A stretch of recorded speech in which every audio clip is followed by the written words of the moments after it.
Hello, beautiful people. Welcome to Global Happenings today.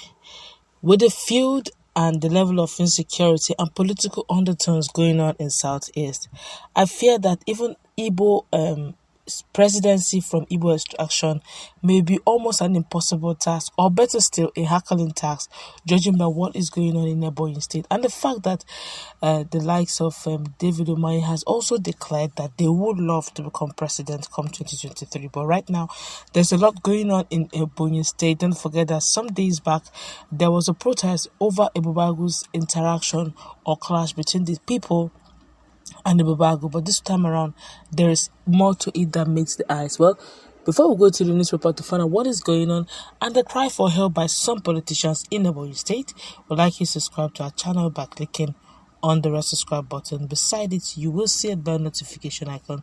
Please go ahead, click on it to get notified as soon as we update our channel on YouTube. Alright, let's quickly go straight into the news of the day. The Ebonyi state government on Tuesday declared the former House of Representative member Honorable Linus Okorie, who represented Ohauzara Onitsha Ifo Federal Constituency at the National Assembly, wanted for publishing an inciting article against the state on social media. The article, according to the government, was alleged to have led to the bringing down of an Ebubeagu operative in Ikwo local government area of the state. The House of Representative member represented his constituency between 2011 to 2009. This was contained in a joint press statement issued by the Commissioner for Information and State Orientation, Barrister Uchenna Oji, and Commissioner for Justice, Attorney General Barrister Cletus Afoka. But of course, the former House of Rep have decided also to respond with a lengthy press release going into details of what went wrong or what allegedly went wrong. In fact, it's quite a dicey one. Well, let's quickly find out exactly what he said. Well, the former House of Representative member, Honorable Linus Okorie, has alleged that the Ebonyi State Governor David Umahi wants to bring him down using the newly established security outfit Ebubeagu. Well, according to the news, report has that the Ebonyi State Government declared him wanted because of a post which the state government said led to the bringing down of Ebubeagu security. Reacting over this development, Honorable Okorie said Governor Umahi wants to use Ebubeagu to bring him down on the excuse that he was evading arrest, and also a veiled excuse to close down City Hub Event Center, which has long been the desire of the governor and his close associates and aides and family members. He revealed that Umahi is simply looking for a high-profile scapegoat to take attention away from the many lives being lost to Ebubeagu operatives across the state, and he has chosen him using the State Security Council. The statement reads in full, and I quote, "My life is actually in issues from Governor Umahi's Ebubeagu operative." I quote him, "My attention has been drawn to some online reports of an alleged media briefing by the Ebonyi State Commissioner for Information, Uchenna Oji, after what appears to have been a State Security Council meeting in which which was reported to have announced that the Security Council declared one Linus Okorie wanted on impugning that I'm the one who declared wanted. I wish to allow the world that this is another of the artful schemes of Governor Umahi to silence all opposition voices in Ebonyi by criminalizing its high-profile leaders, use Ebubeagu to bring him down on the excuse that he was evading arrest, and also a veiled excuse to close down City Hub Event Center, which has long been the desire of the governor and his close aides and family members.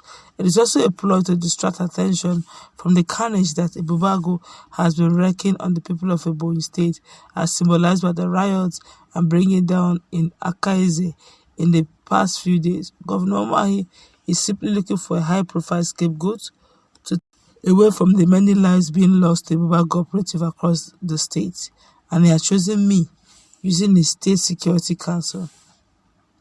If indeed such a decision was taken by the Security Council, one would doubt that the police and other security agencies were represented at such a meeting. This is because it is the duty of the Nigerian police to investigate crimes and invite all named suspects for interrogation, even when a suspect fails to honor an invitation.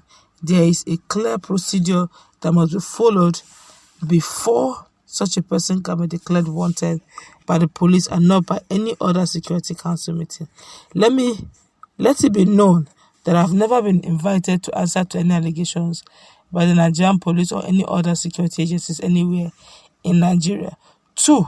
Without so inviting me by the police, I cannot lawfully be declared wanted by any authority for such an alleged crime by the police or any other authority under the 1999 Constitution of the Federal Republic of Nigeria. Again, going through the excerpt of the media briefing, I find no particulars of the allegation leveled against me to warrant the defamatory declaration by the said State Security Council. For the avoidance of doubt, the law demands that before making a wanted declaration on a public platform or any other for that matter, the police ought to obtain a warrant of arrest, duly signed and endorsed by a competent court. The said warrant must also be presented at the point of arrest, and in it the particulars of the arrest ought to be spelled out. Where a person sought to be arrested makes a run for it or evades arrest, then a declaration informing the public of the accused person's status may be made. By implication of the above, where such an accused declared wanted is seen, the public, especially the Ebubeagu boys, is to assume that such a person is not just a wanted criminal, but also a potentially dangerous one.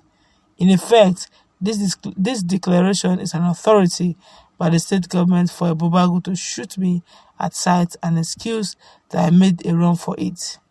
The serious implication of this presumption makes every deviation from the above process as exemplified by this reckless declaration by the State Security Council, an abrogation of lawful processes, a clear indicator that the said agency, which is the State Security Council, seeks to appropriate itself powers vested singularly on the court, and not say a gross disrespect of our dignity of person, disrespect of my dignity of person, especially as I am neither on the run, in hiding, nor have any knowledge of someone, invitation or intended arrest.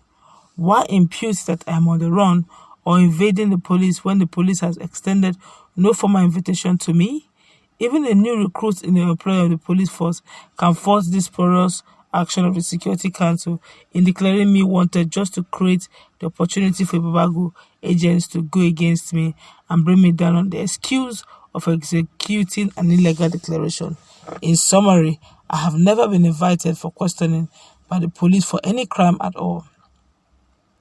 Even if I were to so invited and had failed to attend, there is a lawful procedure through which the court comply with before I could be declared wanted by the police, and not any Security Council meeting. Importantly, the media pronouncement of the declaration contains no particulars of the allegation against me, so the public can make an informed assessment or I could offer a response. Accordingly, I see in this wild declaration a plot by the state government not only to close my lawful business in the state, but a ploy to unleash Ebubeagu operatives to come against me and bring me down in the excuse that I was running away from arrest.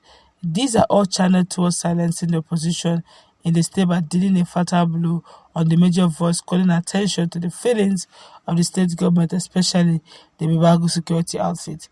Given all the inconsistency of the so-called declaration by Uche, I can only alert the world that my life is in extreme danger from Governor Umai's Ebubeagu's operatives. Should anything happen to me going forward, all fingers must point to Governor David Umahi. Let me reassure all our Ebonyans that even this shall pass, no matter the intimidation and exclusive, or rather I think that, or executive contraptions against us. I remain committed to the struggle to rescue Ebonyi from the excesses of Ebubeagu, a security outfit that rather than protecting the people is now bringing them down. I will stand with the people of Ebonyi State to protect democracy, human rights and personal dignity of all. I will remain steadfast to the cause of the official People's Democratic Party PDP Nigeria and the struggle to redeem the people from this suffocating high-handedness. We are not all conquered. The struggle continues. Please put us in your prayer. Honorable Rep. Linus Okorie.